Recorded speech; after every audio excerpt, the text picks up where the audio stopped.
सत श्री अकाल जी। पंजाबी खबरों के इस बुलेटिन में तुहाडा स्वागत है। मैं हरप्रीत सिंह गिल। एक नज़र मारते हैं हुण तक दी खास सुर्खियां ते।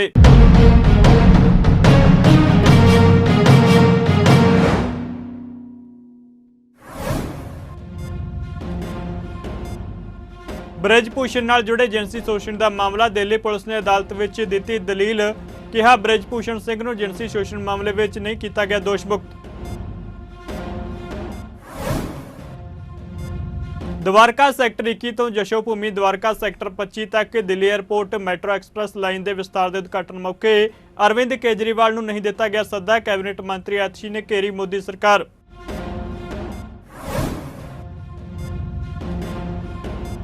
जलंधर पहुंचे कैबिनेट मंत्री डॉक्टर बलबीर सिंह ने association of health providers of India वालों करवाई बैठक में की शमूलीयत। कहा पंजाब सरकार बेहतर सेहत सेवाओं देने लई वचनबद्ध।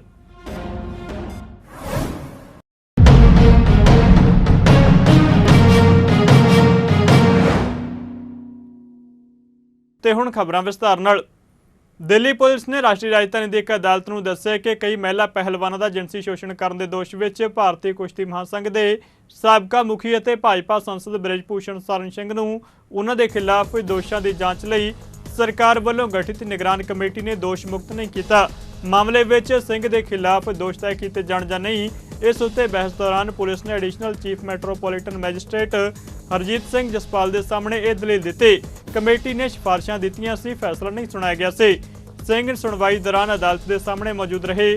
खेड मंत्रालय ने राष्ट्रीय राजधानी में विरोध प्रदर्शन तो बाद ब्रिजभूषण शरण सिंह के खिलाफ मामला पहलवानों वालों लगाए गए दोषों की जांच लई भारतीय मुक्केबाज MC मैरीकॉम की प्रधानगी हेठ कमेटी बनाने के बाद दर्ज किया सी। इसकी रिपोर्ट जनतक नहीं की गई, पर एक कापी ब्रिजभूषण सिंह के खिलाफ दोषों की जांच कर रही दिल्ली पुलिस को जरूर दे दी गई है। दिल्ली पुलिस 23 सितंबर को ब्रिजभूषण शरण सिंह के खिलाफ दोषों उत्ते अगे दीआं दलीलां रखेगी।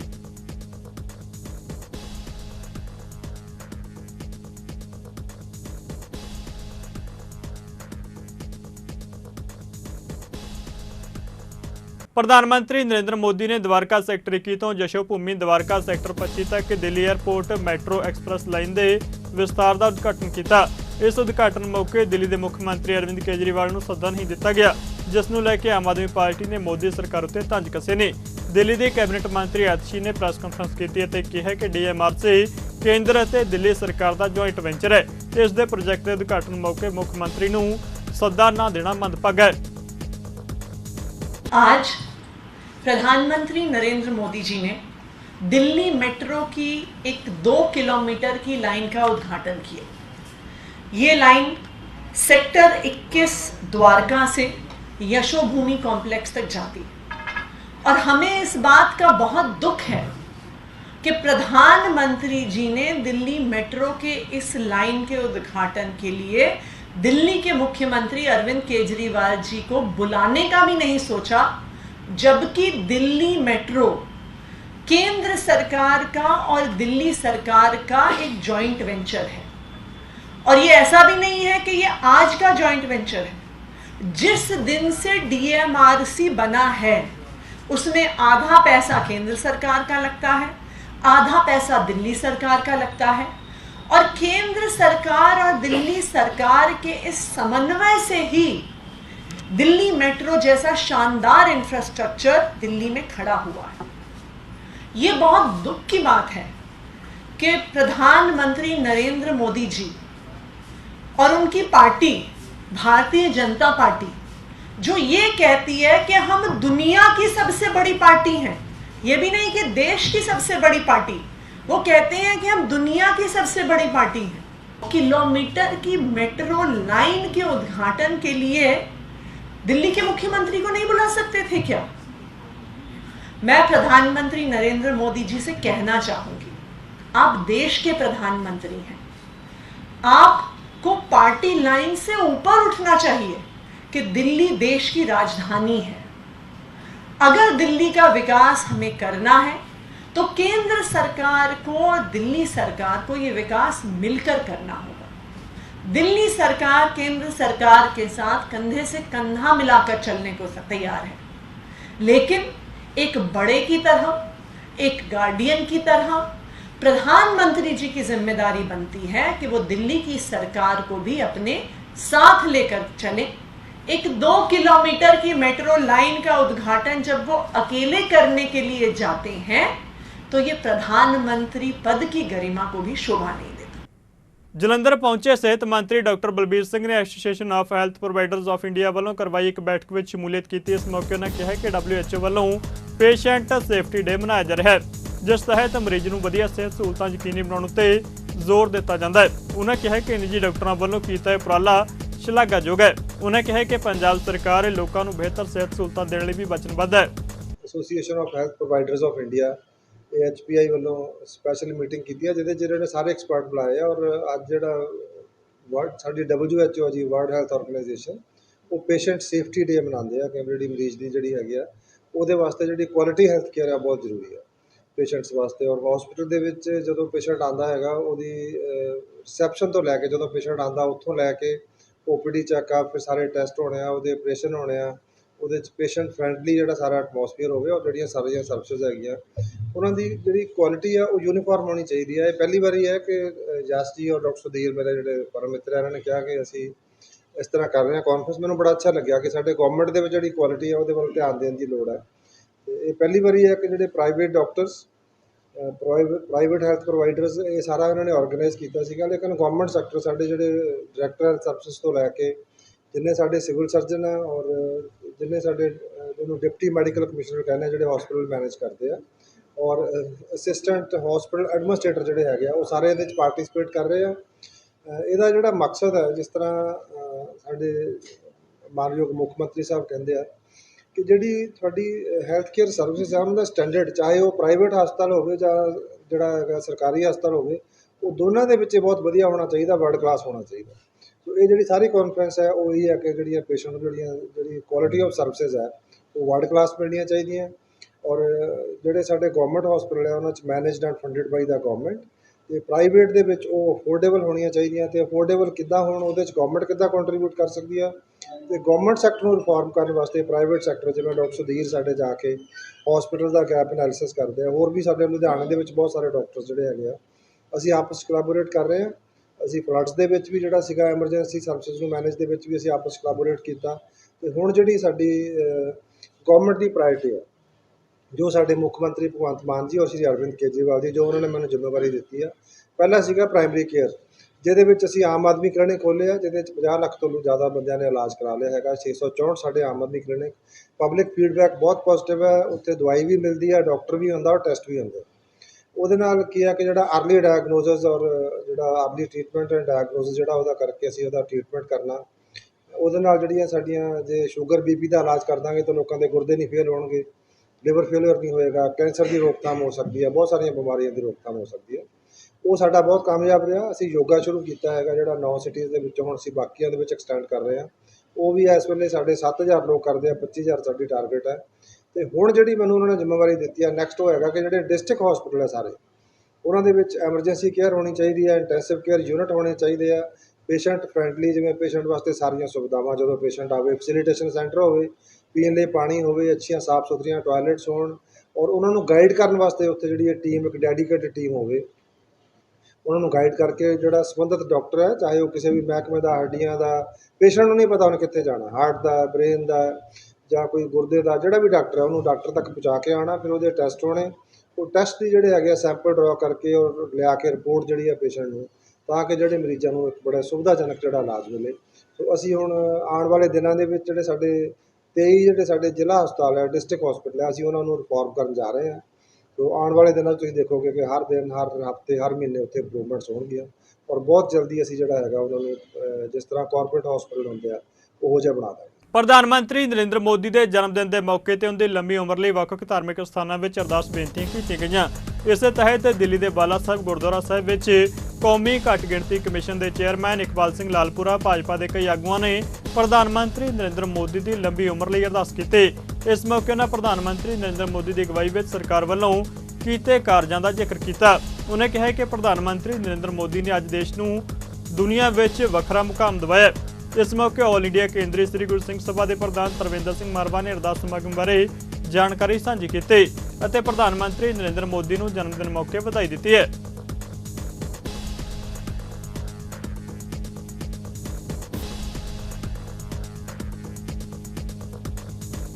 महान दिन है जब प्रधानमंत्री जी का हम जन्मदिन मना रहे हैं। प्रधानमंत्री जी एक युग पुरुष ने जिन्हां ने इस देश ਨੂੰ ਦੁਨੀਆ ਦੇ ਉੱਤੇ ਬਹੁਤ ਉੱਚੀ ਮੁਕਾਮ ਤੇ ਪਹੁੰਚਾਇਆ ਔਰ ਅਸੀਂ ਇਸ ਵੇਲੇ ਚੰਦਰਯਾਨ ਜਿੱਥੇ ਕਿਸੇ ਨੇ ਨਹੀਂ ਸੀ ਪਹੁੰਚਾ ਸਕਿਆ ਉਸੇ ਪਹਿਲੀ ਵਾਰੀ ਹੈ ਕਿ ਸਾਊਥ ਪੋਲ ਦੇ ਵਿੱਚ ਚੰਦਰਯਾਨ ਪਹੁੰਚਿਆ।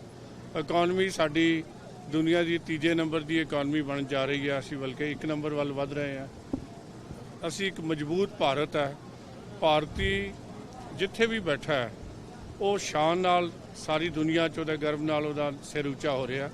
ਸੋ ਇਹੋ ਜਿਹੇ ਯੁੱਗ ਪੁਰਸ਼ ਦੇ ਜਨਮ ਦਿਨ ਲਈ ਅਰਦਾਸ ਕਰਨੀ ਸਾਡਾ ਸਾਰਿਆਂ ਦਾ ਫਰਜ਼ ਬਣਦਾ। ਸੋ ਅਸੀਂ ਵੀ ਪਹਿਲਾਂ ਗੁਰੂ ਘਰ 'ਚ ਹਾਜ਼ਰੀ ਭਰੀ ਹੈ, ਅਰਦਾਸ ਕੀਤੀ ਹੈ। ਸ਼ਾਮ ਨੂੰ ਭਗਵਾਨ ਕ੍ਰਿਸ਼ਨ ਦੇ ਚਰਨਾਂ 'ਚ ਬੰਦਨਾ ਕਰਾਂਗੇ ਕਿ ਅਸੀਂ ਉਹਨਾਂ ਨੂੰ ਮਹਾਰਾਜ ਲੰਬੀ ਉਮਰ ਕਰੇ, ਅੱਛੀ ਸਿਹਤ ਬਖਸ਼ੇ ਔਰ ਇਸ ਯੁੱਗ ਪੁਰਸ਼ ਨਾਲ ਕੰਮ ਕਰਨ ਦਾ ਜਿਹੜਾ ਸਾਡਾ ਸੁਭਾਗ ਪ੍ਰਾਪਤ ਹੋਇਆ ਉਹ ਬਣਿਆ ਰਹੇ ਤੇ ਦੇਸ਼ ਅੱਗੇ ਤੋਂ ਅੱਗੇ ਵਧਦਾ ਰਹੇ। आज मोदी जी के लिए मंदिरों में, गुरुद्वारों में, मस्जिदों में, सभी जगह छोटा हो बड़ा हो, किसी जाति का हो, धर्म का हो, भाषा का हो, सभी उनके दीर्घायु के लिए अरदास कर रहा है क्योंकि उन्होंने एक नए भारत का निर्माण किया है। एक विकसित भारत की ओर हम बढ़ रहे हैं। 5वीं अर्थव्यवस्था खड़े 3री अर्थव्यवस्था की ओर बढ़ रहे हैं। बड़ी बड़ी आतंकवाद से बचाना, महामारी से बचाना, ऐसे अनेकों ने काम किए हैं। सबका साथ सबका विकास के लेकर जाति धर्म से सबसे ऊपर उठकर हमने सबके लिए काम किया है। आज गुरुद्वारे में अरदास की गई है, सच्चे मन से की गई, इसलिए की गई है क्योंकि उन्होंने सिख कौम के लिए बहुत किया है। अपना देखा होगा वीर जादव के लिए जन्मदिन की घोषणा की गई, करतारपुर कॉरिडोर खोलने का काम किया गया और ऐसे ही अपने 400वां साला बनाया गया है। और ख़ासकर जो 84 के दंगे करने वाले, सिखों को कत्लेआम करने वाले खुलेआम घूम रहे थे, उनको सजा का जेल का रास्ता भी दिखाने का काम किया है। 15 तरीक ਨੂੰ ਅਖੰਡ ਪਾਠ ਸ਼ੁਰੂ ਕੀਤਾ ਸੀ, ਅੱਜ ਭੋਗ ਹੋਇਆ ਹੈ ਔਰ ਅਰਦਾਸ ਹੋਈ ਹੈ ਕਿ ਪ੍ਰਧਾਨ ਮੰਤਰੀ ਜੀ ਸਿਹਤ ਵਾਸਤੇ, ਨਾਲ ਹੀ ਪ੍ਰਧਾਨ ਮੰਤਰੀ ਜੀ ਜਿਹੜਾ ਕਿ ਦੇਸ਼ ਨੂੰ ਇਤਨਾ ਅੱਗੇ ਲੈ ਜਾ ਰਹੇ ਹਨ, ਅਰਦਾਸ ਕੀਤੀ ਹੈ ਹੋਰ ਅੱਗੇ ਲੈ ਕੇ ਜਾਣ ਔਰ ਨਾਲ ਹੀ ਪ੍ਰਧਾਨ ਮੰਤਰੀ ਜੀ ਦੀ ਸਿਹਤ ਵਾਸਤੇ, ਤੰਦਰੁਸਤੀ ਵਾਸਤੇ ਸਾਰੀ ਸਿੰਘ ਸਭਾਵਾਂ ਦੇ ਪ੍ਰਧਾਨ ਦਿੱਲੀ ਦੇ ਇਕੱਠੇ ਹੋ ਕੇ ਉਹਨਾਂ ਨੇ ਅਰਦਾਸ ਕਰਵਾਈ ਹੈ। ਗ੍ਰੰਥੀ ਸਾਹਿਬ ਨੇ ਹੁਣ ਲੰਗਰ ਅਟੂ ਵਰਤੇਗਾ, 4-5 ਹਜ਼ਾਰ ਸ਼ਾਮ ਤੱਕ ਲੰਗਰ ਚੱਲੇਗਾ। ਉਸ ਤੋਂ ਬਾਅਦ ਕਿੱਟ ਦੀ ਵੀ ਵਿਵਸਥਾ ਕੀਤੀ ਗਈ ਹੈ ਜਿਹਦੇ 'ਚ ਆਟਾ, ਦਾਲ, ਚਾਵਲ ਇਹ ਚੀਜ਼ਾਂ ਰੱਖੀਆਂ ਗਈਆਂ ਹਨ। ਅੱਜ ਦੇਸ਼ ਦੇ ਪ੍ਰਧਾਨ ਮੰਤਰੀ ਨਰਿੰਦਰ ਮੋਦੀ ਦੇ ਜਨਮਦਿਨ ਮੌਕੇ ਭਾਜਪਾ ਦੇ ਕੌਮੀ ਸਕੱਤਰ ਮਨਜਿੰਦਰ ਸਿੰਘ ਸਿਰਸਾ ਦੀ ਅਗਵਾਈ ਵਿੱਚ ਇੱਕ ਵਫਦ ਪਾਕਿਸਤਾਨ ਦੇ ਗੁਰਦੁਆਰਾ ਸ੍ਰੀ ਕਰਤਾਰਪੁਰ ਸਾਹਿਬ ਵਿੱਚ ਨਤਮਸਤਕ ਹੋਇਆ। ਇਸ ਵਫਦ ਵਿੱਚ ਦਿੱਲੀ ਸਿੱਖ ਗੁਰਦੁਆਰਾ ਪ੍ਰਬੰਧਕ ਕਮੇਟੀ ਦੇ ਜਨਰਲ ਸਕੱਤਰ ਜਗਦੀਪ ਸਿੰਘ ਕਾਹਲੋਂ ਅਤੇ ਭਾਜਪਾ ਦੇ ਪੰਜਾਬ ਦੇ ਸਕੱਤਰ ਪਰਮਿੰਦਰ ਬਰਾੜ, ਭਾਜਪਾ ਦੇ ਸੀਨੀਅਰ ਆਗੂ ਇੰਦਰ ਇਕਬਾਲ ਸਿੰਘ ਅਟਵਾਲ ਅਤੇ ਹੋਰ ਪਤਵੰਤੇ ਮੌਜੂਦ ਸਨ। ਇਸ ਮੌਕੇ ਜਥੇਦਾਰ ਦੀ ਰਵਾਨਗੀ ਦੇ ਦੌਰਾਨ ਸਿਰਸਾ ਨੇ ਕਿਹਾ ਕਿ ਉਹਨੂੰ ਇੱਥੇ ਆ ਕੇ ਬਹੁਤ ਖੁਸ਼ੀ ਮਿਲੀ ਹੈ। ਅੱਜ ਅਸੀਂ ਸਾਰੇ ਸੰਗਤ ਰੂਪੀ ਕਰਤਾਰਪੁਰ ਸਾਹਿਬ ਗੁਰਦੁਆਰਾ ਸਾਹਿਬ ਦੇ ਦਰਸ਼ਨ ਦਿਦਾਰੇ ਚਰਨ ਚੱਲੇ ਆ, ਜੋ ਗੁਰੂ ਨਾਨਕ ਦੇਵ ਪਾਤਸ਼ਾਹ ਚਰਨਛੋਹ ਸਥਾਨ ਆ। ਕਰਤਾਰਪੁਰ ਕੋਰੀਡੋਰ ਦੇ ਰਾਹੀਂ ਜੋ ਤੁਸੀਂ ਦੇਖ ਰਹੇ ਜੇ, ਦੇਸ਼ ਦੀ ਸਾਰੀ ਕੌਮ ਦੀ, ਪੰਜਾਬ ਦੀ ਖੁਸ਼ਹਾਲੀ ਦੀ, ਚੜ੍ਹਦੀ ਕਲਾ ਦੀ ਅਰਦਾਸ ਕਰਨ ਚੱਲੇ ਆ।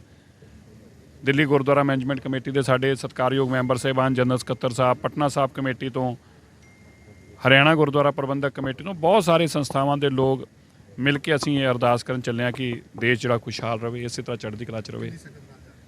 ਅਸੀਂ ਤਕਰੀਬਨ 100 ਲੋਕ ਹਾਂ ਜੀ 2 ਬੱਸਾਂ ਦੇ ਅੰਦਰ, ਔਰ ਬਾਕੀ ਕੋਈ ਸੰਗਤਾਂ ਇੱਥੇ ਪਹੁੰਚ ਵੀ ਗਈਆਂ ਨੇ ਤੇ ਸਾਰੇ ਅੱਜ ਜਿਹੜਾ ਕੋਰੀਡੋਰ ਦੇ ਮਾਧਿਅਮ ਤੋਂ ਆਏ ਹਾਂ। ਅਸੀਂ ਦੇਸ਼ ਦੇ ਪ੍ਰਧਾਨ ਮੰਤਰੀ ਦਾ ਵੀ ਧੰਨਵਾਦ ਕਰਦੇ ਹਾਂ, ਉਹਨਾਂ ਨੂੰ ਵਧਾਈ ਵੀ ਦਿੰਦੇ ਹਾਂ, ਉਹਨਾਂ ਦੇ ਜਨਮ ਦਿਨ ਹੈ ਅੱਜ, ਉਹਨਾਂ ਨੂੰ ਵਧਾਈ ਵੀ ਦਿੰਦੇ ਹਾਂ ਤੇ ਗੁਰੂ ਸਾਹਿਬ ਦੇ ਚਰਨਾਂ 'ਚ ਵੀ ਅਰਦਾਸ ਕਰਾਂਗੇ ਕਿ ਸਾਡਾ ਮੁਲਕ ਜਿਹੜਾ ਹੈ ਖੁਸ਼ਹਾਲ ਹੋ। ਮੈਨੂੰ ਕੱਲ੍ਹ ਦੀ ਉਹਨਾਂ ਦੀ ਪ੍ਰੈਸ ਕਾਨਫਰੰਸ ਤੋਂ ਇਹ ਲੱਗਾ ਕਿ ਜਿਵੇਂ ਆਮ ਆਦਮੀ ਪਾਰਟੀ, ਅਕਾਲੀ ਦਲ, ਕਾਂਗਰਸ ਸਭ ਮਿਲ ਕੇ ਚੁਣਾਵ ਲੜਨਾ ਚਾਹੁੰਦੇ, ਉਹ ਪਹਿਲਾਂ ਬਹਾਨਾ ਬਣਾ ਰਹੇ ਇਹੋ ਜਿਹਾ, ਇਸ ਤਰ੍ਹਾਂ ਦਾ ਮਾਹੌਲ ਬਣਾ ਰਹੇ ਆ।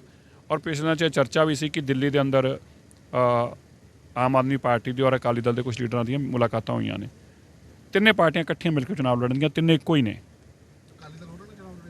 ਅਕਾਲੀ ਦਲ ਕੋਈ ਚੋਇਸ ਕਿਉਂ ਨਹੀਂ, ਅਸੀਂ ਤਾਂ ਲੜਨਾ ਨਹੀਂ ਉਹਨਾਂ ਦੇ ਨਾਲ। ਆਮ ਆਦਮੀ ਪਾਰਟੀ ਉਹਨਾਂ ਨੂੰ ਨੈਗੋਸ਼ੀਏਟ ਕਰਦੀ ਪਈ ਆ। ਉਹ ਚਾਹੁੰਦੇ ਨੇ ਕਿ ਅਕਾਲੀ ਦਲ ਨੂੰ ਖਤਮ ਕੀਤਾ ਜਾਵੇ, ਘੱਟ ਤੋਂ ਘੱਟ ਸੀਟਾਂ 'ਤੇ ਲਿਆਂਦਾ ਜਾਵੇ, 1-2 ਸੀਟਾਂ 'ਤੇ ਆ ਜਾਣ, ਆਪੇ ਖਤਮ ਹੋ ਜਾਣਗੇ। ਭਾਜਪਾ ਦੇ ਵੱਲੋਂ ਕੈਪਟਨ ਅਮਰਿੰਦਰ ਸਿੰਘ ਦੀ ਧੀ ਬੀਬਾ ਜੈਇੰਦਰ ਕੌਰ ਨੂੰ ਪੰਜਾਬ ਮਹਿਲਾ ਮੋਰਚਾ ਦਾ ਪ੍ਰਧਾਨ ਨਿਯੁਕਤ ਕੀਤਾ ਗਿਆ। ਦੂਜੇ ਪਾਸੇ ਜੈਇੰਦਰ ਕੌਰ ਨੇ ਸੋਸ਼ਲ ਮੀਡੀਆ ਉੱਤੇ ਆਪਣਾ ਬਿਆਨ ਜਾਰੀ ਕੀਤਾ ਹੈ। ਉਹਨਾਂ ਲਿਖਿਆ ਕਿ ਉਹ ਪ੍ਰਧਾਨ ਮੰਤਰੀ ਨਰਿੰਦਰ ਮੋਦੀ, ਭਾਜਪਾ ਦੇ ਪ੍ਰਧਾਨ JP ਨੱਡਾ ਤੇ ਸੂਬਾ ਪ੍ਰਧਾਨ ਸੁਨੀਲ ਜਾਖੜ ਦਾ ਉਹਨਾਂ ਨੂੰ ਪੰਜਾਬ ਮਹਿਲਾ ਮੋਰਚਾ ਦਾ ਪ੍ਰਧਾਨ ਨਿਯੁਕਤ ਕਰਨ ਲਈ ਧੰਨਵਾਦ ਕਰਦੇ ਨੇ। ਬਾਬਾ ਮੱਖਣ ਸ਼ਾਹ ਜੀ ਲੁਬਾਣਾ ਸਿੱਖ ਸੈਂਟਰ ਨਿਊਯਾਰਕ USA ਵੱਲੋਂ ਦਿੱਲੀ ਸਿੱਖ ਗੁਰਦੁਆਰਾ ਪ੍ਰਬੰਧਕ ਕਮੇਟੀ ਦੇ ਸਹਿਯੋਗ ਨਾਲ ਬਾਬਾ ਮੱਖਣ ਸ਼ਾਹ ਲੁਬਾਣਾ ਜੀ ਦੀ ਯਾਦ ਨੂੰ ਸਮਰਪਿਤ ਸਾਚਾ ਗੁਰੂ ਲਾਦੋਰੇ ਸਮਾਗਮ ਗੁਰਦੁਆਰਾ ਬੰਗਲਾ ਸਾਹਿਬ ਵਿਖੇ ਭਲਕੇ ਕਰਵਾਇਆ ਜਾਵੇਗਾ, ਜਿਸ ਨੂੰ ਲੈ ਕੇ ਸ਼੍ਰੀ ਅਖੰਡ ਪਾਠ ਸਾਹਿਬ ਦੀ ਆਰੰਭਤਾ ਕੀਤੀ ਜਾ ਚੁੱਕੀ ਹੈ। ਇਸ ਮੌਕੇ ਦਿੱਲੀ ਸਿੱਖ ਗੁਰਦੁਆਰਾ ਪ੍ਰਬੰਧਕ ਕਮੇਟੀ ਦੇ ਮੀਤ ਪ੍ਰਧਾਨ ਆਤਮਾ ਸਿੰਘ ਲੁਬਾਣਾ ਨੇ ਸਮੂਹ ਸੰਗਤ ਨੂੰ ਸਮਾਗਮ ਵਿੱਚ ਸ਼ਮੂਲੀਅਤ ਕਰਨ ਦਾ ਸੱਦਾ ਦਿੱਤਾ ਹੈ। ਉਹਨਾਂ ਇਸ ਸਮਾਗਮ ਲਈ ਗੁਰਦੁਆਰਾ ਮੱਖਣ ਸ਼ਾਹ ਲੁਬਾਣਾ ਸਿੱਖ ਸੈਂਟਰ ਨਿਊਯਾਰਕ ਦੀ ਪ੍ਰਬੰਧਕ ਕਮੇਟੀ ਦੇ ਪ੍ਰਧਾਨ ਦਲੇਰ ਸਿੰਘ ਅਤੇ ਸਮੁੱਚੀ ਪ੍ਰਬੰਧਕ ਕਮੇਟੀ ਦਾ ਧੰਨਵਾਦ ਕੀਤਾ ਹੈ। ਬਾਬਾ ਮੱਖਣ ਸ਼ਾਹ ਲੁਬਾਣਾ ਸਿੱਖ ਸੈਂਟਰ ਨਿਊਯਾਰਕ ਦੀ ਸੰਗਤ ਵੱਲੋਂ ਹਰ ਸਾਲ ਬਾਬਾ ਮੱਖਣ ਸ਼ਾਹ ਲੁਬਾਣਾ ਜੀ ਦਾ ਯਾਦਗਾਰ ਇੱਥੇ ਮਨਾਈ ਜਾਂਦੀ ਹੈ ਬੰਗਲਾ ਸਾਹਿਬ ਵਿਖੇ। ਅੱਜ ਸਵੇਰੇ ਸ੍ਰੀ ਅਖੰਡ ਪਾਠ ਸਾਹਿਬ ਇੱਥੇ ਆਰੰਭ ਕੀਤੇ ਜਾਣਗੇ ਅਤੇ 18 ਤਰੀਕ ਨੂੰ ਭੋਗ ਪਾ ਕੇ ਰਾਤ ਦਾ ਜਿਹੜਾ ਦੀਵਾਨ ਹੈ ਉਹ ਦੀਵਾਨ ਹੋਏਗਾ। ਉਸ ਦੀਵਾਨ ਦੇ ਵਿੱਚ ਪ੍ਰਸਿੱਧ ਰਾਗੀ ਸਿੰਘਾਂ ਨੇ ਬਹੁਤ ਹਿੱਸਾ ਲੈਣਾ, ਕਥਾਵਾਚਕਾਂ ਨੇ ਲੈਣਾ ਹੈ। ਇਸ ਪ੍ਰੋਗਰਾਮ ਦੇ ਵਿੱਚ ਸਾਡੇ ਦਿੱਲੀ ਸਿੱਖ ਗੁਰਦੁਆਰਾ ਪ੍ਰਬੰਧਕ ਕਮੇਟੀ ਦੇ ਸੀਨੀਅਰ ਰਾਗੀ ਪ੍ਰੇਮ ਸਿੰਘ ਬੰਧੂ ਜੀ, ਹਜੂਰੀ ਰਾਗੀ ਜੀ ਹਿੱਸਾ ਲੈ ਰਹੇ ਆ। ਭਾਈ ਮਨਪ੍ਰੀਤ ਸਿੰਘ ਜੀ ਕਾਨਪੁਰੀ ਜੀ 8:15 ਤੋਂ 9 ਵਜੇ ਤੱਕ ਕੀਰਤਨ ਰਾਈ ਸੰਗਤਾਂ ਨੂੰ ਨਿਹਾਲ ਕਰਨਗੇ। ਉਸ ਤੋਂ ਬਾਅਦ 9 ਤੋਂ 9:30 ਵਜੇ ਤੱਕ ਪੰਥਕ ਵਿਚਾਰਾਂ ਹੋਣਗੀਆਂ। ਭਾਈ ਹਰਨਾਮ ਸਿੰਘ ਜੀ ਖਾਲਸਾ ਹੈਡ ਗ੍ਰੰਥੀ ਸੀਸਗੰਜ ਸਾਹਿਬ, ਉਹ ਵੀ ਆਪਣੇ ਪ੍ਰਵਚਨਾਂ ਨਾਲ ਸੰਗਤਾਂ ਨੂੰ ਨਿਹਾਲ ਕਰਨਗੇ। ਭਾਈ ਕਾਰਜ ਸਿੰਘ ਜੀ ਹਜੂਰੀ ਰਾਗੀ ਸ੍ਰੀ ਦਰਬਾਰ ਸਾਹਿਬ, ਉਹ ਵੀ ਉਚੇਚੇ ਤੌਰ ਤੇ ਇੱਥੇ ਪੁੱਜ ਰਹੇ ਨੇ ਔਰ ਇੱਥੇ ਹਾਜ਼ਰੀ ਭਰ ਰਹੇ ਨੇ। ਭਾਈ ਰਣਜੀਤ ਸਿੰਘ ਜੀ ਹੈਡ ਗ੍ਰੰਥੀ ਸਾਹਿਬ, ਉਹ ਵੀ ਆਪਣੇ ਪ੍ਰਵਚਨਾਂ ਨਾਲ ਸੰਗਤਾਂ ਨੂੰ ਨਿਹਾਲ ਕਰਨਗੇ। ਔਰ ਦਿੱਲੀ ਦੇ ਵਿੱਚ ਅਮਰੀਕਾ ਤੋਂ ਪ੍ਰਬੰਧਕ ਕਮੇਟੀ ਸਾਰੇ ਹੀ ਉਹਦੇ ਵਿੱਚ ਪ੍ਰਧਾਨ ਸਾਹਿਬ ਦਲੇਰ ਸਿੰਘ ਜੀ, ਗੁਰਮੀਤ ਸਿੰਘ ਜੀ, ਰਘਵੀਰ ਸਿੰਘ ਸੁਭਾਨਪੁਰੀਆ ਜੀ ਔਰ ਸਾਰੀ ਸੰਗਤ ਉੱਥੋਂ ਦੇ ਪ੍ਰਬੰਧਕ ਕਮੇਟੀ ਵਿਸ਼ੇਸ਼ ਤੌਰ ਤੇ ਇੱਥੇ ਪੁੱਜ ਰਹੇ ਨੇ। ਔਰ ਇਹ ਪ੍ਰੋਗਰਾਮ ਬਹੁਤ ਵਧੀਆ ਢੰਗ ਦੇ ਨਾਲ ਹੋ ਰਿਹਾ ਹੈਗਾ। ਗੁਰਦੁਆਰਾ ਬੰਗਲਾ ਸਾਹਿਬ ਇਹਨਾਂ ਦੀ ਬਹੁਤ ਵਧੀਆ ਡੈਕੋਰੇਸ਼ਨ ਕੀਤੀ ਗਈ ਹੈ। ਮੇਰੀ ਸਮੂਹ ਸਾਧ ਸੰਗਤ ਨੂੰ ਬੇਨਤੀ ਹੈ ਕਿ ਇਸ ਪ੍ਰੋਗਰਾਮ ਦੇ ਵਿੱਚ ਵੱਧ ਚੜ੍ਹ ਕੇ ਆ ਕੇ ਹਿੱਸਾ ਲੈਣ, ਕਿਉਂਕਿ ਇਹ ਪ੍ਰੋਗਰਾਮ 18 ਸਤੰਬਰ ਨੂੰ ਸ਼ਾਮ 7 ਵਜੇ ਤੋਂ ਲੈ ਕੇ 11:30 ਵਜੇ ਤੱਕ ਚੜ੍ਹਦੀ ਕਲਾ ਟਾਈਮ TV ਤੇ ਲਾਈਵ ਵੀ ਦਿਖਾਇਆ ਜਾਏਗਾ। ਇਸ ਕਰਕੇ ਸਾਰਿਆਂ ਨੂੰ ਬੇਨਤੀ ਹੈ ਕਿ ਇਸ ਪ੍ਰੋਗਰਾਮ ਵਿੱਚ ਹਾਜ਼ਰੀ ਭਰਨ ਵਾਸਤੇ ਸਾਚਾ ਗੁਰੂ ਲਾਦੋਰੇ ਜਿਹੜਾ ਆਪਾਂ ਹਰ ਸਾਲ ਇਹ ਗੁਰਪੁਰਬ ਮਨਾਉਂਦੇ ਹਾਂ, ਉਹਦੇ ਵਿੱਚ ਸਾਰੇ ਸੰਗਤਾਂ ਨੂੰ ਹਾਜ਼ਰੀ ਭਰਨੀ ਚਾਹੀਦੀ ਹੈ। ਮੇਰੀ ਬੇਨਤੀ ਹੈ। ਗੁਰਦੁਆਰਾ ਸ਼੍ਰੀ ਪਰਮੇਸ਼ਰ ਦਵਾਰ ਸਾਹਿਬ ਵਿਖੇ ਭਾਈ ਰਣਜੀਤ ਸਿੰਘ ਢੱਡਰੀਆਂਵਾਲ ਦੇ ਮਾਤਾ ਸਵਰਗਵਾਸੀ ਪਰਮਿੰਦਰ ਕੌਰ ਨਿਮਿਤ ਅੰਤਿਮ ਅਰਦਾਸ ਦਾ ਆਯੋਜਨ ਕੀਤਾ ਗਿਆ। ਇਸ ਮੌਕੇ ਵੱਖ ਧਾਰਮਿਕ ਤੇ ਸਿਆਸੀ ਨੁਮਾਇੰਦਿਆਂ ਨੇ ਵਿਛੜੀ ਨੂੰ ਸ਼ਰਧਾ ਸਤਿਕਾਰ ਭੇਟ ਕੀਤਾ। ਇਸ ਮੌਕੇ ਪੰਜਾਬ ਦੇ ਮੁੱਖ ਮੰਤਰੀ ਦੀ ਧਰਮ ਪਤਨੀ ਡਾਕਟਰ ਗੁਰਪ੍ਰੀਤ ਕੌਰ, ਪੰਜਾਬ ਵਿਧਾਨ ਸਭਾ ਦੇ ਸਪੀਕਰ ਕੁਲਤਾਰ ਸਿੰਘ ਸੰਧਵਾ, ਵਿੱਤ ਮੰਤਰੀ ਹਰਪਾਲ ਸਿੰਘ ਚੀਮਾ, ਕੈਬਨਿਟ ਮੰਤਰੀ ਅਮਨ ਅਰੋੜਾ, ਚੇਤਨ ਸਿੰਘ ਜੌੜਾ ਮਾਜਰਾ, ਵਿਧਾਇਕ ਅਜੀਤਪਾਲ ਸਿੰਘ ਕੋਹਲੀ, ਹਰਮੀਤ ਸਿੰਘ ਪਠਾਨ ਮਾਜਰਾ, ਗੁਰਦੇਵ ਸਿੰਘ ਦੇਵਮਾਨ, ਗੁਰਲਾਲ ਘਨੌਰ ਅਤੇ ਪੰਜਾਬ ਦੇ ਮੁੱਖ ਮੰਤਰੀ ਦੇ ਮੀਡੀਆ ਡਾਇਰੈਕਟਰ ਬਲਤੇਜ ਪੰਨੂ ਵੀ ਮੌਜੂਦ ਰਹੇ। ਬਹੁਤ ਹੀ ਸਤਿਕਾਰਯੋਗ ਸਨਮਾਨਯੋਗ ਮਾਤਾ ਪਰਮਿੰਦਰ ਕੌਰ ਜੀ, ਜਿਹੜੇ ਕਿ ਸੰਤ ਬਾਬਾ ਰਣਜੀਤ ਸਿੰਘ ਪੁਰਾ ਦੇ ਪੂਜਨਿਕ ਮਾਤਾ ਜੀ ਸਨ, ਉਹਨਾਂ ਦੀ ਅੰਤਿਮ ਅਰਦਾਸ ਦੇ ਮੌਕੇ ਅਰਦਾਸ ਦੇ ਵਿੱਚ ਸ਼ਾਮਲ ਹੋਏ ਆ। ਔਰ ਮੈਂ ਤਾਂ ਕਹਿੰਦਾ ਵੀ ਧੰਨ ਹੈ ਉਹ ਮਾਂ ਜਿਨ੍ਹਾਂ ਨੇ ਇਸ ਤਰ੍ਹਾਂ ਦੇ ਸਪੂਤ ਨੂੰ ਜਨਮ ਦਿੱਤਾ।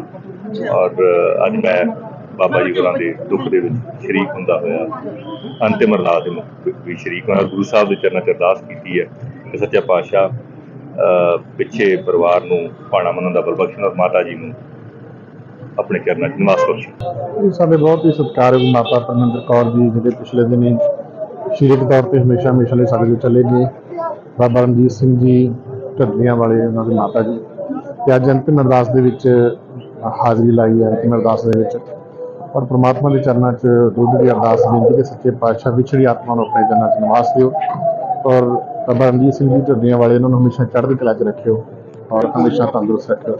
ਭਾਰਤ ਅਤੇ ਸ਼੍ਰੀਲੰਕਾ ਵਿਚਾਲੇ ਏਸ਼ੀਆ ਕੱਪ 2023 ਦਾ ਫਾਈਨਲ ਮੈਚ ਕੋਲੰਬੋ ਦੇ ਆਰ ਪ੍ਰੇਮਦਾਸਾ ਸਟੇਡੀਅਮ ਵਿੱਚ ਅੱਜ ਖੇਡਿਆ ਜਾ ਰਿਹਾ। ਸ਼੍ਰੀਲੰਕਾ ਨੇ ਟਾਸ ਜਿੱਤ ਕੇ ਪਹਿਲਾਂ ਬੱਲੇਬਾਜ਼ੀ ਕਰਨ ਦਾ ਫੈਸਲਾ ਕੀਤਾ। ਖਬਰਾਂ ਲਿਖੇ ਜਾਣ ਤੱਕ ਸ਼੍ਰੀਲੰਕਾ ਨੇ 4 ਓਵਰਾਂ ਵਿੱਚ 5 ਵਿਕਟਾਂ ਗਵਾ ਕੇ 12 ਦੌੜਾਂ ਬਣਾਈਆਂ ਸਨ।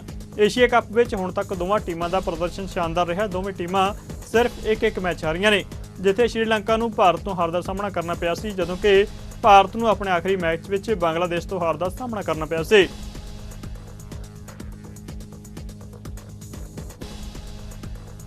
ਦਿੱਲੀ ਸਿੱਖ ਗੁਰਦੁਆਰਾ ਪ੍ਰਬੰਧਕ ਕਮੇਟੀ ਦੇ ਪ੍ਰਧਾਨ ਹਰਮੀਤ ਸਿੰਘ ਕਾਲਕਾ ਤੇ ਜਨਰਲ ਸਕੱਤਰ ਜਗਦੀਪ ਸਿੰਘ ਕਾਲੋਂ ਨੇ ਸਰਨਾ ਭਰਾਵਾਂ ਉੱਤੇ ਸ਼ਬਦੀ ਵਾਰ ਕੀਤੇ ਨੇ। ਉਹਨਾਂ ਕਿਹਾ ਕਿ ਸਰਨਾ ਭਰਾਵਾਂ ਨੇ ਦਿੱਲੀ ਕਮੇਟੀ ਅਧੀਨ ਚਲਾਏ ਜਾ ਰਹੇ ਕਾਲਜਾਂ ਵਿੱਚ ਵਿਦਿਆਰਥੀ ਚੋਣਾਂ ਮੌਕੇ ਕਾਲਜ ਦੇ ਸਟਾਫ ਨੂੰ ਧਮਕਾਉਣ ਦੀ ਕੋਸ਼ਿਸ਼ ਕੀਤੀ ਹੈ, ਜੋ ਮੰਦਭਾਗੀ ਗੱਲ ਹੈ। ਕਾਲਕਾ ਤੇ ਕਾਲੋਂ ਨੇ ਕਿਹਾ ਕਿ ਸਰਨਾ ਭਰਾਵਾਂ ਨੇ ਵਿਦਿਆਰਥੀਆਂ ਵਿੱਚ ਪਾੜ ਪਾਉਣ ਦੀ ਕੋਸ਼ਿਸ਼ ਕੀਤੀ ਹੈ, ਜੋ ਗਲਤ ਹੈ। ਪਿਛਲੇ ਕਈ ਸਾਲਾਂ ਤੋਂ ਦਿੱਲੀ ਦੇ ਵਿੱਚ ਕਾਲਜ ਦੀਆਂ ਬੱਚਿਆਂ ਦੀਆਂ ਇਲੈਕਸ਼ਨਾਂ ਹੁੰਦੀਆਂ ਔਰ ਇਹਦੇ ਵਿੱਚ ਵੱਖ-ਵੱਖ ਪਾਰਟੀਆਂ ਦੇ, ਭਾਵੇਂ ਉਹ ਨੈਸ਼ਨਲ ਪਾਰਟੀਆਂ ਹੋਣ, NSUI ਹੋਏ, ABVP ਹੋਏ, ਇਹੋ ਜਿਹੀ ਪਾਰਟੀਆਂ ਇਲੈਕਸ਼ਨ ਲੜਨ, ਭਾਵੇਂ ਜਿਹੜੇ ਗੁਰਦੁਆਰਾ ਪ੍ਰਬੰਧਕ ਕਮੇਟੀ ਦੇ ਜਿਹੜੇ ਰਾਜਨੀਤਿਕ ਦਲ ਨੇ, SY ਹੋਏ, SOD ਹੋਏ, ਇਹੋ ਜਿਹੀਆਂ ਇਲੈਕਸ਼ਨਾਂ ਹਰ ਸਾਲ ਕੀਤੀਆਂ ਜਾਂਦੀਆਂ। ਪਿਛਲੇ 3 ਸਾਲਾਂ ਤੋਂ ਕੋਵਿਡ ਤੋਂ ਬਾਅਦ ਇਹ ਇਲੈਕਸ਼ਨ ਦੁਬਾਰਾ ਸ਼ੁਰੂ ਹੋਈ ਔਰ ਇਹਦੇ ਵਿੱਚ ਜਿਸ ਤਰੀਕੇ ਦੇ ਨਾਲ ਬੱਚਿਆਂ ਦੇ ਵਿੱਚ ਜੋਸ਼ ਵੀ ਹੈਗਾ ਸੀ, ਮਗਰ ਬੜੀ ਅਫਸੋਸ ਦੀ ਗੱਲ ਕਿ ਬੱਚਿਆਂ ਦੇ ਨਾਲ ਜਿਹੜੇ ਪੁਰਾਣੇ ਪ੍ਰਬੰਧਕ ਰਹੇ ਆ, ਆਪਣੇ ਆਪ ਨੂੰ 12-12 ਸਾਲ ਗੁਰਦੁਆਰਿਆਂ ਦੇ ਵਿੱਚ ਕਾਬਜ਼ ਰੱਖਿਆ ਔਰ ਆਪਣੇ ਆਪ ਨੂੰ ਪਾਰਟੀਆਂ ਦੇ ਪ੍ਰਧਾਨ ਵੀ ਕਰਵਾਉਂਦੇ ਰਹੇ। ਮੈਂ ਕਹਿਣਾ ਚਾਹੁੰਦਾ ਸਰਦਾਰ ਪਰਮਜੀਤ ਸਿੰਘ ਸਰਨਾ ਬਾਰੇ ਕਿ ਪਿਛਲੇ ਸਮੇਂ ਦੇ ਵਿੱਚ ਜਦ ਤੋਂ ਗੁਰਦੁਆਰਾ ਪ੍ਰਬੰਧਕ ਕਮੇਟੀ ਦੇ ਨਿਜ਼ਾਮ ਤੋਂ ਬਾਹਰ ਹੋਏ ਨੇ, ਇੰਨੀ ਤੜਫੋ ਮੱਚੀ ਇਹਨਾਂ ਦੇ ਵਿੱਚ ਹੋ ਰੱਖੀ ਹੈ ਕਿ ਕੱਲ ਜਿਸ ਤਰੀਕੇ ਦੇ ਨਾਲ ਪਰਸੋਂ ਰਾਤ ਨੂੰ ਵੀ ਔਰ ਕੱਲ ਪੂਰਾ ਸਾਰਾ ਦਿਨ ਕਾਲਜ ਦੇ ਵਿੱਚ ਜਾ ਕੇ ਪ੍ਰਿੰਸੀਪਲਾਂ ਨੂੰ ਔਰ ਸਟਾਫ ਨੂੰ ਇਹਨਾਂ ਨੇ, ਇਹਨਾਂ ਦੇ ਸਾਥੀ, ਇਹਨਾਂ ਦੇ ਨਾਲ ਜਿਹੜੇ ਇਹਨਾਂ ਦੇ ਮੈਂਬਰ ਸੀ, ਸਾਰਿਆਂ ਨੇ ਮਿਲ ਕੇ ਜਿਸ ਤਰੀਕੇ ਦੇ ਨਾਲ ਸਟਾਫ ਨੂੰ ਧਮਕਾਇਆ ਔਰ ਪ੍ਰਿੰਸੀਪਲ ਤੱਕ ਨੂੰ ਇਹ ਕਿਹਾ ਜਾ ਰਿਹਾ ਕਿ ਜੀ ਸਾਨੂੰ ਆਣ ਦੇ, ਅਸੀਂ ਤੈਨੂੰ ਸਸਪੈਂਡ ਕਰਾਂਗੇ ਜਾਂ ਤੈਨੂੰ ਇੱਥੋਂ ਬਾਹਰ ਦਾ ਰਸਤਾ ਦਿਖਾਵਾਂਗੇ। ਇਹ ਧਮਕੀਆਂ ਸਰਨਾ ਸਾਹਿਬ ਨੇ ਖੁਦ ਜਾ ਕੇ ਕਾਲਜ ਦੇ ਵਿੱਚ ਦਿੱਤੀਆਂ ਤਾਂ ਕਿ ਉਹਨਾਂ ਦੇ ਬੱਚਿਆਂ ਨੂੰ ਅਨਅਪੋਜ਼ ਜਿਤਾਇਆ ਜਾਏ, ਕਿਉਂਕਿ ਜਿਸ ਤਰੀਕੇ ਦੇ ਨਾਲ ਕਾਲਜ ਦੇ ਪੇਪਰਾਂ ਦੀ ਸਕਰੂਟਨੀ ਹੁੰਦੀ ਹੈ, ਇੱਕ ਪੈਨਲ ਬੰਦਾ ਔਰ ਉਹਦੇ ਵਿੱਚ ਜਿਸ ਤਰੀਕੇ ਦੇ ਨਾਲ ਇਹ ਫੈਸਲਾ ਲਿਆ ਗਿਆ ਕਿ ਪੈਨਲ ਡਿਸਾਈਡ ਹੋ ਕੇ ਇਲੈਕਸ਼ਨ ਲੜੀ ਜਾਏਗੀ, ਮਗਰ ਕਿਸੇ ਤਰੀਕੇ ਦੇ ਨਾਲ ਗੁਰਦੁਆਰਿਆਂ ਦੇ ਵਿੱਚੋਂ ਜਿਸ ਤਰੀਕੇ ਦੇ ਨਾਲ ਨਿਕਾਲੇ ਗਏ ਨੇ, ਹੁਣ ਕਾਲਜਾਂ ਦੀ ਇਲੈਕਸ਼ਨਾਂ ਦੇ ਵਿੱਚ ਇੰਟਰਫੇਅਰ ਕਰਨਾ ਮੈਂ ਸਮਝਦਾ ਕਿ ਇਸ ਤੋਂ ਮਾੜੀ ਗੱਲ ਨਹੀਂ ਹੈ। ਸਰਨਾ ਸਾਹਿਬ ਨੇ ਉਹ ਅੱਜ ਵੀ ਬੋਇਆ ਕਿ ਜਿਹੜੇ ਗੁਰਸਿੱਖ ਬੱਚੇ ਜਿਹੜੇ ਸਾਡੇ ਖਾਲਸਾ ਕਾਲਜਾਂ 'ਚ ਪੜ੍ਹਦੇ ਨੇ, ਜਿਹੜੇ ਇੱਕ ਦੂਜੇ ਦੇ ਨਾਲ ਇਤਫਾਕ ਰੱਖਦੇ ਨੇ, ਮਗਰ 10-12 ਦਿਨਾਂ ਦੀ ਜਿਹੜੀ ਇਲੈਕਸ਼ਨ ਹੁੰਦੀ ਹੈ ਉਸ ਤੋਂ ਬਾਅਦ ਫਿਰ ਸਾਰਿਆਂ ਨੇ ਇੱਕਮਿਕ ਹੋ ਜਾਣਾ, ਮਗਰ ਇਹਨਾਂ ਨੇ ਉੱਥੇ ਜਾ ਕੇ ਜਿਸ ਤਰੀਕੇ ਦੇ ਨਾਲ ਬੱਚਿਆਂ ਨੂੰ ਪ੍ਰੋਵੋਕ ਕੀਤਾ, ਮੈਂ ਸਮਝਦਾ ਕਿ ਇਸ ਤੋਂ ਮਾੜੀ ਗੱਲ ਦਿੱਲੀ ਦੇ ਵਿੱਚ ਜਾਂ ਗੁਰੂ ਸਿੱਖਾਂ ਦੇ ਵਿੱਚ ਨਹੀਂ ਹੋ ਸਕਦੀ ਕਿ ਆਪਣੇ ਬੱਚਿਆਂ ਨੂੰ ਇੱਕ ਦੂਜੇ ਦੇ ਨਾਲ ਲੜਾਉਣ ਦੀ ਗੱਲ ਕੀਤੀ ਜਾਏ। ਤਕਰੀਬਨ 50 ਤੋਂ 60 ਬੰਦਾ ਲੈ ਕੇ ਉੱਥੇ ਐਡਮਿਨਿਸਟ੍ਰੇਸ਼ਨ ਦੇ ਦਫ਼ਤਰ ਵਿੱਚ ਬਹਿ ਜਾਣਾ, ਪ੍ਰਿੰਸੀਪਲ ਦੇ ਕਮਰੇ ਦੇ ਵਿੱਚ ਬਹਿ ਕੇ ਉੱਥੇ ਕਬਜ਼ਾ ਕਰ ਲੈਣਾ ਔਰ ਰਾਤ 9-9, 10-10 ਵਜੇ ਤੱਕ ਇਹਨਾਂ ਦੇ ਮੈਂਬਰ, ਭਾਵੇਂ ਉਹ ਲੇਡੀਜ਼ ਹੋਣ ਔਰ ਭਾਵੇਂ ਜੈਂਟਸ ਹੋਣ, ਇੱਕ ਤਰੀਕੇ ਦੀ ਆਪਣੀ ਮਸਲ ਪਾਵਰ ਦਿਖਾ ਕੇ ਇਲੈਕਸ਼ਨ ਕਰਾਉਣ ਦੀ ਕੋਸ਼ਿਸ਼ ਕੀਤੀ ਹੈ। ਮੈਂ ਸਮਝਦਾ ਕਿ ਜੋ ਯੂਨੀਵਰਸਿਟੀ ਨੇ ਫੈਸਲਾ ਲਿਆ, ਗੁਰੂ ਨਾਨਕ ਦੇਵ ਖਾਲਸਾ ਕਾਲਜ ਦੀ ਇਲੈਕਸ਼ਨ ਨੂੰ ਸਥਗਿਤ ਕਰਤਾ ਗਿਆ, ਇਹ ਗੱਲ ਨੂੰ, ਕਿਉਂਕਿ ਇਸ ਗੱਲ ਦਾ ਇਹ ਗੱਲ ਖਰਾਬ ਨਾ ਹੋਵੇ, ਬੱਚਿਆਂ ਦੇ ਵਿੱਚ ਹੋਰ ਇਤਫਾਕ ਖਰਾਬ ਨਾ ਹੋਏ ਕਿ ਇਲੈਕਸ਼ਨ ਨੇ ਕਾਲਜ ਨੇ, ਯੂਨੀਵਰਸਿਟੀ ਨੇ ਤੇ ਇਹਦਾ ਫੈਸਲਾ ਚੰਗਾ ਲਿਆ, ਮਗਰ ਜਿਹੜੇ ਬੱਚੇ ਪਿਛਲੇ 2-2 ਸਾਲ ਤੋਂ ਤਿਆਰੀਆਂ ਕਰ ਰਹੇ ਸੀ, ਮੈਂ ਉਹਨਾਂ ਸਾਰਿਆਂ ਦੀ ਨਮੋਸ਼ੀ ਦੇ ਬਾਰੇ ਸੋਚ ਸਕਦਾ, ਸਮਝ ਸਕਦਾ ਔਰ ਉਹਨਾਂ ਸਾਰਿਆਂ ਨੂੰ ਇਸ ਗੱਲ ਤੇ ਵਿਸ਼ਵਾਸ ਦਿਵਾਉਂਦੇ ਆ ਕਿ ਜਲਦੀ ਅਸੀਂ ਯੂਨੀਵਰਸਿਟੀ ਦੇ ਨਾਲ ਗੱਲ ਕਰਕੇ ਤੁਹਾਡੀ ਇੱਕ ਪਿਆਰ ਦੀ ਔਰ ਜਿਹੜੀ ਇਲੈਕਸ਼ਨ ਪ੍ਰੋਸੈਸ ਹੈ ਉਹਦੀ ਜ਼ਰੂਰ ਜਾਓ, ਮਗਰ ਕੋਈ ਐਸੇ ਟਕਰਾਰ ਦੇ ਵਿੱਚ ਕਿਸੇ ਰਾਜਨੀਤਿਕ ਪਾਰਟੀਆਂ ਦੇ ਪ੍ਰਭਾਵ ਥੱਲੇ ਆ ਕੇ ਤੁਸੀਂ ਇਲੈਕਸ਼ਨ ਨਾ ਜਾਓ। ਸਾਨੂੰ ਬੜਾ ਕਿਹਾ ਗਿਆ ਕਿ ਤੁਸੀਂ ਉੱਥੇ ਜਾ ਕੇ ਬਤੌਰ ਪ੍ਰਬੰਧਕ ਇੰਟਰਫੇਅਰ ਕਰੋ, ਮਗਰ ਸਾਡੀ ਸਮੁੱਚੀ ਟੀਮ 'ਚੋਂ ਕਿਸੇ ਬੰਦੇ ਨੇ ਉੱਥੇ ਜਾ ਕੇ ਨਾ ਕਿਸੇ ਪ੍ਰਿੰਸੀਪਲਾਂ ਨਾਲ ਗੱਲ ਕੀਤੀ ਹੈ ਤੇ ਨਾ ਹੀ ਕੋਈ ਜਿਹੜੀ ਟੀਮ ਬਣਾਈ ਗਈ ਹੈ। ਮਗਰ ਸਰਦਾਰ ਪਰਮਜੀਤ ਸਿੰਘ ਸਰਨਾ ਨੇ ਅੱਜ ਬਿਲਕੁਲ ਹੱਦ ਮੁਕਾਤੀ ਕਿ ਕਿਸ ਤਰੀਕੇ ਦੇ ਨੀਚ ਪੱਧਰ ਤੱਕ ਜਾ ਕੇ ਉਹ ਅੱਜ ਬੱਚਿਆਂ ਦੇ ਵਿੱਚ ਵੀ ਉਹਨਾਂ ਨੂੰ ਪ੍ਰਵੋਕ ਕਰਕੇ ਇੱਕ ਦੂਜੇ ਦੀਆਂ ਪੱਗਾਂ ਲਾਉਣ ਦੇ ਉਤਰੇ ਹੈ। ਸੋ ਮੈਂ ਸਰਨਾ ਸਾਹਿਬ ਨੂੰ ਵੀ ਬੇਨਤੀ ਕਰਾਂਗਾ ਕਿ ਆਪਾਂ ਕਿਧਰੇ ਤੇ ਗੁਰੇਜ਼ ਕਰੀਏ ਕਿ ਤੁਸੀਂ ਆਪਣੇ ਗੁਰਦੁਆਰਿਆਂ ਦੇ ਵਿੱਚੋਂ ਤੁਹਾਨੂੰ ਕੱਢਤਾ ਗਿਆ, ਤੁਹਾਨੂੰ ਆਪਣੇ ਇਲਾਕਿਆਂ 'ਚੋਂ ਕੱਢਤਾ ਗਿਆ। ਅੱਜ ਤੁਸੀਂ ਜਿਹੜੇ ਕਾਲਜਾਂ ਦੇ ਵਿੱਚ ਜਾ ਕੇ ਜੋ ਕੰਮ ਕੀਤਾ, ਇਸ ਤੋਂ ਵੱਡਾ ਨਿੰਦਣਯੋਗ ਨਹੀਂ। ਫਿਲਮਾਂ ਦੇ ਵਿੱਚ ਬਾਹੂਬਲੀ ਵਰਗੀਆਂ ਜਿਹੜੀਆਂ ਫਿਲਮਾਂ ਹੁੰਦੀਆਂ ਉਹਦੇ 'ਚ ਦੇਖਦੇ ਹੁੰਦੇ ਸੀ, ਜਾਂ ਬਿਹਾਰ ਯੂਪੀ ਦੇ ਵਿੱਚ ਜਦੋਂ ਮੈਨੂਅਲ ਕਿਤੇ ਇਲੈਕਸ਼ਨ ਹੁੰਦੀਆਂ ਸੀ ਤਾਂ ਦੇਖਦੇ ਸੀ ਕਿ ਕਿਸ ਤਰੀਕੇ ਦੇ ਨਾਲ ਬਾਹੂਬਲੀ ਜਾ ਕੇ ਉਹ ਬੂਥ ਕੈਪਚਰਿੰਗ ਕਰਦੇ ਸੀ। ਜਿਹੜਾ ਅਮਲਾ ਉੱਥੇ ਹੁੰਦਾ ਸੀ ਉਹਨੂੰ ਡਰਾਉਂਦੇ ਧਮਕਾਉਂਦੇ ਸੀ ਤੇ ਕਬਜ਼ਾ ਕਰਕੇ ਆਪਣੇ ਆਪ ਨੂੰ ਜੇਤੂ ਕਹਾਉਂਦੇ ਸੀ। ਲੇਕਿਨ ਇਹ ਗੱਲ ਅੱਜ ਦਿੱਲੀ ਯੂਨੀਵਰਸਿਟੀ ਦੇ ਸਿੱਖ ਕਾਲਜਾਂ ਦੇ ਵਿੱਚ ਸੋ ਕਾਲਡ ਪੰਥਕ ਪਾਰਟੀ ਉਹਨਾਂ ਨੇ ਕਰਕੇ ਬਿਲਕੁਲ ਸਿੱਧ ਕਰ ਦਿੱਤਾ। ਜੋ ਪਿਛਲੇ 2 ਦਿਨਾਂ ਤੋਂ ਜੋ ਡਰਾਮੇਬਾਜ਼ੀ ਸ਼੍ਰੀ ਗੁਰੂ ਨਾਨਕ ਦੇਵ ਕਾਲਜ ਕਰੋਲ ਬਾਗ ਦੇ ਵਿੱਚ, ਸ਼੍ਰੀ ਗੁਰੂ ਗੋਬਿੰਦ ਸਿੰਘ ਕਾਲਜ ਪੀਤਮਪੁਰਾ ਦੇ ਵਿੱਚ, Shri Guru Tegh Bahadur Sahib college university north campus ਦੇ ਵਿੱਚ ਜਿਸ ਤਰੀਕੇ ਦਾ ਡਰਾਮਾ, ਜਿਸ ਤਰੀਕੇ ਦੀ ਗੁੰਡਾਗਰਦੀ, ਜਿਸ ਤਰੀਕੇ ਦਾ ਪ੍ਰਭਾਵ ਡਰਾ ਧਮਕਾ ਕੇ, ਔਰ ਜਿਹੜੇ ਉੱਥੇ ਫੀਮੇਲ ਸਾਡਾ ਸਟਾਫ ਹੈ, ਪ੍ਰੋਫੈਸਰ ਹੈ, ਟੀਚਰ ਹੈ, ਐਡਮਿਨ ਦਾ ਸਟਾਫ ਹੈ, ਉਹਨਾਂ ਦੇ ਨਾਲ ਜਿਸ ਤਰੀਕੇ ਦਾ ਭੱਦਰ ਵਿਵਹਾਰ, ਮਾੜਾ ਵਿਵਹਾਰ ਕੀਤਾ ਗਿਆ, ਇਹ ਮੈਂ ਸਮਝਦਾ ਅਤ ਨਿੰਦਣਯੋਗ ਹੈ। ਕਿ ਉਹ ਇਲੈਕਸ਼ਨ ਜਿਸ ਦਾ ਕੋਈ ਬਹੁਤ ਵੱਡਾ ਕੋਈ ਵਜੂਦ ਨਹੀਂ ਹੈ, 1 ਸਾਲ ਵਾਸਤੇ ਇਲੈਕਸ਼ਨ ਹੋਣੀ ਹੈ, ਬੱਚਿਆਂ ਨੇ ਆਪਸ ਦੇ ਵਿੱਚ ਪਿਆਰ ਮੁਹੱਬਤ ਦੇ ਨਾਲ ਉੱਥੇ ਕਾਲਜ ਦੇ ਵਿੱਚ ਰਹਿਣਾ ਹੈ। ਇਹਨਾਂ ਨੇ ਪਤਾ ਨਹੀਂ ਉੱਥੋਂ ਕਿਹੜੇ ਤਗਮੇ ਲੈਣੇ ਸੀ। ਸਰਨਾ ਸਾਹਿਬ ਤੇ ਉਹਨਾਂ ਦੇ ਨਾਲ ਉਹਨਾਂ ਦੇ ਸਾਰੇ ਚੇਲੇ ਜਿਹੜੇ ਜਾ ਕੇ ਉੱਥੇ ਡੇਰੇ ਲਗਾ ਕੇ ਬੈਠ ਗਏ ਕਿ ਜਿਹੜੇ ਪਤਾ ਨਹੀਂ ਕਿੰਨਾ ਕੁ ਵੱਡਾ ਉੱਥੇ ਇਹਨਾਂ ਨੇ ਮੋਰਚਾ ਜਿੱਤਣਾ ਹੈ। ਜਿੱਥੇ ਮੋਰਚੇ ਜਿੱਤਣ ਦੀ ਗੱਲ ਹੈ ਉੱਥੇ ਤੇ ਇਹ ਜਾਂਦੇ ਨਹੀਂ, ਉੱਥੇ ਤੇ ਧਰਨੇ ਲਾਉਂਦੇ ਨਹੀਂ। ਜਿੱਥੇ ਪੰਥ ਵਿਰੋਧੀ ਕੰਮ ਹੁੰਦੇ ਆ ਉੱਥੇ ਤੇ ਇਹ ਜਾਂਦੇ ਨਹੀਂ। ਗੁਰੂ ਸਾਹਿਬ ਦੀ ਬੇਦਬੀਆਂ ਦੀ ਗੱਲ ਕਰਨ ਵਾਲੀ ਗੱਲ ਆਉਂਦੀ ਆ ਉੱਥੇ ਤੇ ਇਹਨਾਂ ਨੂੰ ਮੋਰਚੇ ਲਾਉਣੇ ਨਹੀਂ ਆਉਂਦੇ। ਲੇਕਿਨ ਸਾਡੇ ਸਿੱਖ ਸਟੂਡੈਂਟਸ ਦੇ ਵਿੱਚ ਆਪਸੀ ਭਾਈਚਾਰੇ ਨੂੰ ਖਰਾਬ ਕਰਨ ਲਈ, ਦੁਸ਼ਮਣੀਆਂ ਪਾਉਣ ਲਈ ਔਰ ਮਾਹੌਲ ਖਰਾਬ ਕਰਨ ਲਈ ਜਿਹੜੇ ਬੱਚੇ ਉੱਥੇ ਪੜ੍ਹਨ ਵਾਸਤੇ ਆਉਂਦੇ ਆ ਉਹਨਾਂ ਨੂੰ ਇੱਕ ਇਸ ਤਰੀਕੇ ਦਾ ਮਾਹੌਲ ਸਿਰਜਣ ਦੇ ਲਈ ਇਹਨਾਂ ਨੇ ਕੰਮ ਜ਼ਰੂਰ ਕੀਤੇ ਆ। ਸੋ ਅਸੀਂ ਇਸ ਦੀ ਬਿਲਕੁਲ ਨਿਖੇਧੀ ਕਰਦੇ ਆ, ਨਿੰਦਾ ਕਰਦੇ ਆ ਔਰ ਸਿੱਖ ਕੌਮ ਨੂੰ ਇਹ ਬੇਨਤੀ ਕਰਦੇ, ਅਪੀਲ ਕਰਦੇ ਆ ਕਿ ਐਸੇ ਇਹ ਗੁੰਡੇ ਜੋ ਗੁੰਡਾਗਰਦੀ ਕਰ ਰਹੇ ਆ ਇਹਨਾਂ ਗੁੰਡਿਆਂ ਨੂੰ ਮੂੰਹ ਨਾ ਲਾਇਆ ਜਾਏ। ਔਰ ਜੋ ਕਾਲਜ ਜਿੱਥੇ ਇਹਨਾਂ ਨੇ ਪਹਿਲਾਂ ਸਕੂਲਾਂ ਦੇ ਮਾਹੌਲ ਖਰਾਬ ਕੀਤੇ ਉੱਥੇ ਇਹਨਾਂ ਨੇ ਇਹੋ ਕੁਝ ਕੀਤਾ, ਹੁਣ ਇਹ ਕਾਲਜਾਂ ਦੇ ਵੱਲ ਤੁਰ ਪਏ ਆ। ਪਹਿਲਾਂ ਸਕੂਲ ਬਰਬਾਦ ਕੀਤੇ ਇਹਨਾਂ ਨੇ, ਤੁਹਾਨੂੰ ਸੰਗਤ ਜੀ ਪਤਾ ਇਸ ਗੱਲ ਦਾ। ਔਰ ਹੁਣ ਇਹ ਜਿਹੜੇ ਕਾਲਜ ਇਹਨੇ A++ ਟੌਪ ਦੀ ਕੈਟੇਗਰੀ ਦੇ ਵਿੱਚ ਦਿੱਲੀ ਯੂਨੀਵਰਸਿਟੀ ਦੇ ਵਿੱਚ ਸਾਡੇ ਕਾਲਜ ਚੱਲ ਰਹੇ ਔਰ ਬੱਚੇ ਤਰਸਦੇ ਐਡਮਿਸ਼ਨਾਂ ਲੈਣ ਲਈ। ਇਹ ਇਹੋ ਜਿਹਾ ਮਾਹੌਲ ਉੱਥੇ ਕ੍ਰੀਏਟ ਕਰਨ ਦੀ ਕੋਸ਼ਿਸ਼ ਕਰ ਰਹੇ ਆ ਤਾਂ ਕਿ ਉਹ ਕਾਲਜਾਂ ਦਾ ਨਾਮ ਵੀ ਖਰਾਬ ਹੋ ਜਾਏ, ਸੋਚੀ ਸਮਝੀ ਸਾਜ਼ਿਸ਼ ਦੇ ਤਹਿਤ, ਤਾਂ ਕਿ ਕਮੇਟੀ ਦਾ ਨਾਮ ਬਦਨਾਮ ਹੋਏ ਔਰ ਇਹ ਵਾਪਸ ਸੰਗਤਾਂ ਦੇ ਵਿੱਚ ਜਾ ਕੇ ਬਦਨਾਮੀ ਕਰ ਸਕਣ। ਇਹ ਇਹਨਾਂ ਦਾ ਮਕਸਦ ਹੈ, ਹੋਰ ਉੱਥੇ ਕੋਈ ਇਲੈਕਸ਼ਨ ਜਿੱਤਣਾ ਨਹੀਂ ਸੀ। ਅਸੀਂ ਸਾਡੀ ਸਹਾਨੂਭੂਤੀ ਸਾਰੇ ਸਾਡੇ ਬੱਚਿਆਂ ਦੇ ਨਾਲ ਹੈ, ਚਾਹੇ ਉਹ ਕਿਸੇ ਵੀ ਸੰਸਥਾ ਤੋਂ ਆਪਣਾ ਕੈਂਡੀਡੇਟ ਸੀ। ਸਾਰੇ ਸਾਡੇ ਆਪਣੇ ਬੱਚੇ ਆ। ਅਸੀਂ ਆਪਣੇ ਸਾਰੇ ਬੱਚਿਆਂ ਨੂੰ ਬੜੇ ਪਿਆਰ ਸਤਿਕਾਰ ਔਰ ਉਹਨਾਂ ਦੀ ਜੋ ਇੱਜ਼ਤ ਹੈ ਉਹ ਬਹਾਲ ਹੋਣੀ ਚਾਹੀਦੀ ਹੈ। ਸਾਰੇ ਬੱਚਿਆਂ ਦੀ ਉਹਨਾਂ ਦਾ ਸਾਰਾ ਖਿਆਲ ਰੱਖਿਆ ਜਾਏਗਾ, ਉਹਨਾਂ ਦਾ ਫਿਊਚਰ ਦਾ ਖਿਆਲ ਰੱਖਿਆ ਜਾਏਗਾ। ਲੇਕਿਨ ਮੈਂ ਉਹ ਬੱਚਿਆਂ ਨੂੰ ਅਪੀਲ ਕਰਾਂਗਾ ਕਿ ਇਹੋ ਜਿਹੇ ਨੇਤਾਵਾਂ ਦੇ ਪਿੱਛੇ ਲੱਗ ਕੇ ਆਪਣਾ ਕੈਰੀਅਰ ਖਰਾਬ ਨਾ ਕਰਿਓ ਜੇ, ਕਿਉਂਕਿ ਇਹਨਾਂ ਨੇ ਬਹੁਤ ਸਾਰੇ ਹੋਰ ਲੋਕਾਂ ਦਾ ਵੀ ਕੈਰੀਅਰ ਖਰਾਬ ਕੀਤਾ। ਹੁਣ ਇਹ ਤੁਹਾਡੇ ਵੱਲੇ ਤੁਰ ਗਏ ਆ, ਇਸ ਤੋਂ ਗਰੇਜ਼ ਕਰਨ ਦੀ ਲੋੜ ਹੈ। ਗੁਰੂ ਮਹਾਰਾਜ ਇਹਨਾਂ ਨੂੰ ਸਮਤ ਬਖਸ਼ਣ।